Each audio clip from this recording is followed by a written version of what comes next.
Hi mga beshi! So today magluluto ako ng ginataang gulay. So I have here talong, hipon, okra, sitaw, kalabasa, malunggay of course, and I have also the siling labuyo. So let's go! Muna yung kaldero. So, mas gusto ko siyang dito lutuin. Kasi since may sabaw, may gata tayo, kaya mas easy siya. Mabilis pa kuluin. So, painitin lang natin yung oil. So, naubusan ako ng sibuyas, kaya dagdagihan na natin ng garlic. Hindi ko alam mga beshies kung anong pagkasunod-sunod ng sahog nyo pag kayo nag-ginataang gulay. But this is my own way lang naman. Traditional way, how to cook ginataang gulay. So, gisa-gisa muna. So, I have hipon. So, ito yung sasarap natin. Masarap talaga ang hipon pag ginataang gulay. Ginataang kalabasa. Gisa-gisa na. Mas masarap sana yung may ulo pa. Kasi yung ulo, mas malasa. Ito kasing skinless na. Wala na masyadong tiga ng lasa ng hipon. Well, ito lang yung available natin. Kaya hindi na tayo mag-example. So, nakakita talaga ako ng hipon mga beshies. Isa sa mga nai-imagine ko food talaga is yung ginataang kalabasa. Ginataang gulay. Ito sa base lang naman naluto yung hipon. At talagang maluluto pa yan siya lalo later. So, ilalagay ko na nung medyo matitigas na ingredients natin. So, we have kalabasa. Good for 3% lang yung namin, gulay. Kasi baka hindi maubos na sayang. So, since yung lifespan ng kalabasa at sitaw ay pare-pareho lang. Kasi kasabay na natin siya.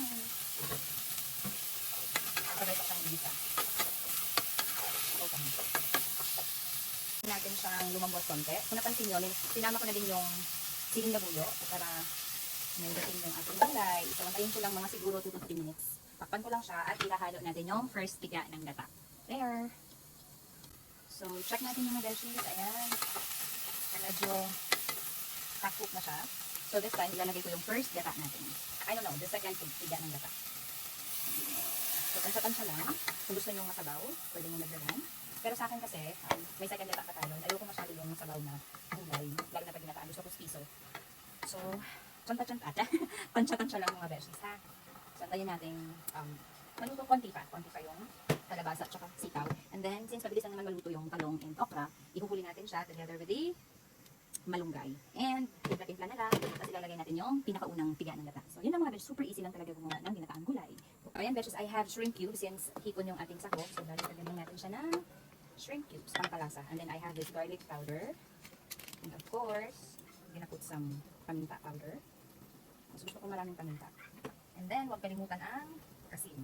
Of course, tansya-tansya lang sa timpla nyo. So, ayan. Yung sitaw tsaka kalabasa, medyo malambot na. So, pwede ko nang ilagay ang ating talong and okra. Sabay na natin yan. Kasi pareho lang ng lifespan yung dalawa. Halo-halo lang. Halo-halo.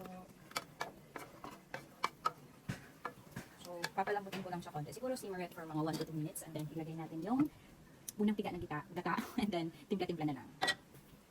So, ayan, beshies. Check natin.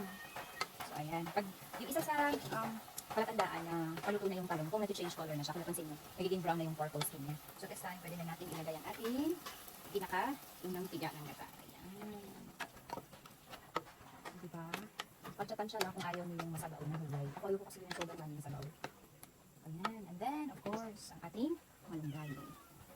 Tatlo lang naman kami kakain ng beshies. Halo-halo lang natin. Tignan natin ang ating OMG. It's boiling na and it looks like ready to serve na. Ang sarap, nakakatakam. Here ito mga beshies. Ayan na ang ating ginataang gulay with hipon. Sarap na. Isala nga natin siya sa ating lagayan so we can eat our lunch na. Ayan. So diba, sobrang easy ng luto ng ginataang gulay. Sorry na itong bilit pa. Ayan. Sabaw-sabaw. Tignan natin yung